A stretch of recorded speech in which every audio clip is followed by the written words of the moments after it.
ಇನ್ನು ಬೆಂಗಳೂರಿನಲ್ಲಿ ಮತ್ತೊಂದು ಬೆಂಕಿ ಅವಘಡ ಸಂಭವಿಸಿದೆ. ಗರುಡ ಮಾಲ್ ಬಳಿ ನಡೆದಿರುವಂತಹ ಘಟನೆ ಇದು. ಸ್ಥಳಕ್ಕೆ ಈಗ ಆಲ್ರೆಡಿ ಅಗ್ನಿಶಾಮಕ ಸಿಬ್ಬಂದಿಗಳು ಹೋಗಿದ್ದಾರೆ. ಅಗ್ನಿಯನ್ನು ನಂದಿಸುವಂತಹ ಕಾರ್ಯವನ್ನು ಕೂಡ ಮಾಡ್ತಿದ್ದಾರೆ. 2 ಅಗ್ನಿಶಾಮಕ ವಾಹನಗಳು ಹೋಗಿರುವಂತದ್ದು. ಅಪಾರ್ಟ್ಮೆಂಟ್ನಲ್ಲಿ ಯಾರೂ ಇರಲಿಲ್ಲ ಅನ್ನೋ ಮಾಹಿತಿ ಕೂಡ ಸಿಗ್ತಾ ಇದೆ. ಬೆಂಗಳೂರಿನಲ್ಲಿ ಮತ್ತೊಂದು ಬೆಂಕಿ ಅವಘಡ ಸಂಭವಿಸಿದೆ. ಗರುಡ ಮಾಲ್ ಬಳಿ ನಡೆದಿರುವಂತಹ ಘಟನೆ ಇದು. ಸ್ಥಳಕ್ಕೆ ಅಗ್ನಿಶಾಮಕ ಸಿಬ್ಬಂದಿಗಳು ದೌಡಾಯಿಸಿದ್ದಾರೆ. 2 ಅಗ್ನಿಶಾಮಕ ವಾಹನಗಳು ಹೋಗಿರುವಂತದ್ದು. ಅಪಾರ್ಟ್ಮೆಂಟ್ನಲ್ಲಿ ಯಾರೂ ಇರಲಿಲ್ಲ ಆ ಸಂದರ್ಭದಲ್ಲಿ ಅನ್ನುವಂತ ಮಾಹಿತಿ ಸಿಗ್ತಾ ಇದೆ. ಸ್ಥಳಕ್ಕೆ ಅಶೋಕನಗರ ಪೊಲೀಸರು ಭೇಟಿಯನ್ನ ಕೊಟ್ಟಿದ್ದಾರೆ, ಪರಿಶೀಲನೆಯನ್ನ ಕೂಡ ಮಾಡ್ತಿದ್ದಾರೆ. ಸಿಲಿಂಡರ್ ಬ್ಲಾಸ್ಟ್ನಿಂದ ಬೆಂಕಿ ಹೊತ್ತಿಕೊಂಡಿರುವಂತಹ ಶಂಕೆ ಕೂಡ ಇದೀಗ ವ್ಯಕ್ತವಾಗ್ತಾ ಇದೆ. ಬೆಂಕಿ ಹೇಗೆ ಅಲ್ಲಿ ಹತ್ಕೊಳ್ತು ಅನ್ನುವಂಥ ವಿಚಾರದಲ್ಲಿ ಸಿಲಿಂಡರ್ ಬ್ಲಾಸ್ಟ್ನಿಂದ ಬೆಂಕಿ ಹತ್ಕೊಂಡಿರೋದು ಅಂತ ಹೇಳಲಾಗ್ತಾ ಇದೆ. ಗರುಡ ಮಾಲ್ ಬಳಿ ನಡೆದಿರುವಂತಹ ಘಟನೆ ಇದು. ನೀವು ನೋಡ್ತಾ ಇರಬಹುದು ದೃಶ್ಯಗಳಲ್ಲಿ. ಈಗ ಆಲ್ರೆಡಿ ಅಲ್ಲಿಗೆ ಅಗ್ನಿಶಾಮಕ ಸಿಬ್ಬಂದಿಗಳು ಕೂಡ ಹೋಗಿದ್ದಾರೆ. 2 ವಾಹನದಲ್ಲಿ ಹೋಗಿರುವಂಥದ್ದು. ಬೆಂಕಿ ನಂದಿಸುವಂತಹ ಕಾರ್ಯವನ್ನು ಕೂಡ ಮಾಡ್ತಿದ್ದಾರೆ.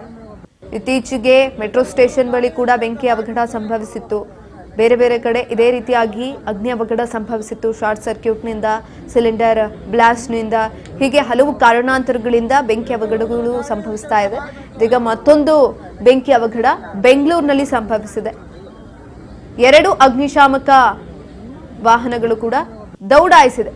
ಇತ್ತೀಚೆಗೆ ಯಾಕೋ ಈ ರೀತಿಯಾದಂತಹ ಘಟನೆಗಳು ಜಾಸ್ತಿ ಆಗ್ತಾ ಇರುವಂಥದ್ದು. ಬೆಂಗಳೂರಿನಲ್ಲಿ ಎಲ್ಲಾ ಕಡೆನೂ ಕೂಡ ಈ ರೀತಿಯಾದಂತಹ ಬೆಂಕಿ ಅವಘಡಗಳು ಸಂಭವಿಸ್ತಾ ಇದೆ. ಶಾರ್ಟ್ ಸರ್ಕ್ಯೂಟ್ನಿಂದ ಆಗಿರ್ಬೋದು, ಸಿಲಿಂಡರ್ ಬ್ಲಾಸ್ಟ್ನಿಂದ ಆಗಿರ್ಬೋದು, ಮತ್ಯಾವುದೋ ಒಂದು ಕಾರಣದಿಂದ ಆಗಿರ್ಬೋದು, ಈ ರೀತಿಯಾದಂತಹ ಅವಘಡಗಳು ಸಂಭವಿಸ್ತಾ ಇರುವಂಥದ್ದು. ಹಾಗಾಗಿ ಈಗ ಆಲ್ರೆಡಿ ಅಲ್ಲಿಗೆ ಅಗ್ನಿಶಾಮಕ ಸಿಬ್ಬಂದಿಗಳು ಕೂಡ ಹೋಗಿದ್ದಾರೆ. ಬೆಂಕಿ ನಂದಿಸುವಂತಹ ಕಾರ್ಯವನ್ನು ಕೂಡ ಮಾಡ್ತಿದ್ದಾರೆ. ಈ ಕುರಿತಾಗಿ ಹೆಚ್ಚಿನ ಮಾಹಿತಿಯನ್ನ ತಿಳ್ಕೊಳ್ತಾ ಹೋಗೋಣ. ನಮ್ಮ ಪ್ರತಿನಿಧಿ ವಿನೋತಾ ಸಂಪರ್ಕದಲ್ಲಿದ್ದಾರೆ. ವಿನೋತಾ, ಈಗ ಆಲ್ರೆಡಿ ಬೆಂಗಳೂರಿನಲ್ಲಿ ಈ ಬೆಂಕಿ ಅವಘಡಗಳ ದುರಂತ ಏನಿದೆ ಅದು ಜಾಸ್ತಿ ಆಗ್ತಾ ಇರೋದು. ಇದೀಗ ಮತ್ತೊಂದು ಬೆಂಕಿ ಅವಘಡ ಸಂಭವಿಸಿದೆ. ಏನಾಗಿತ್ತು, ಹೆಚ್ಚಿನ ಮಾಹಿತಿ ಕೊಡೋದಾದ್ರೆ?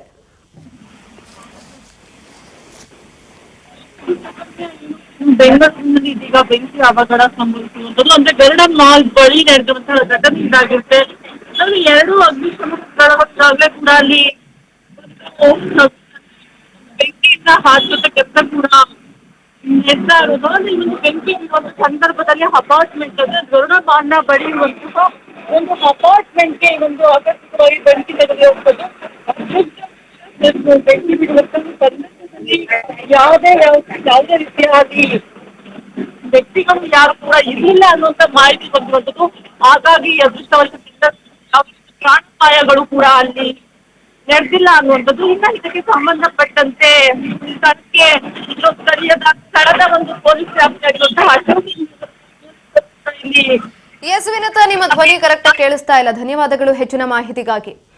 2 ಅಗ್ನಿಶಾಮಕ ಸಿಬ್ಬಂದಿಗಳು ಈಗ ಆಲ್ರೆಡಿ ಅಲ್ಲಿಗೆ ಹೋಗಿದೆ. ವಾಹನಗಳು ಬೆಂಕಿ ನಂದಿಸುವಂತಹ ಕಾರ್ಯವನ್ನು ಕೂಡ ಮಾಡಲಾಗ್ತಾ ಇದೆ. ಅಪಾರ್ಟ್ಮೆಂಟ್ನಲ್ಲಿ ಯಾರೂ ಇರಲಿಲ್ಲ ಅಂತ ಕೂಡ ಮಾಹಿತಿ ಸಿಗ್ತಾ ಇರುವಂಥದ್ದು. ಪೊಲೀಸರು ಹಾಗೆ ಅಗ್ನಿಶಾಮಕ ಸಿಬ್ಬಂದಿಗಳು ಹೋಗಿದ್ದಾರೆ.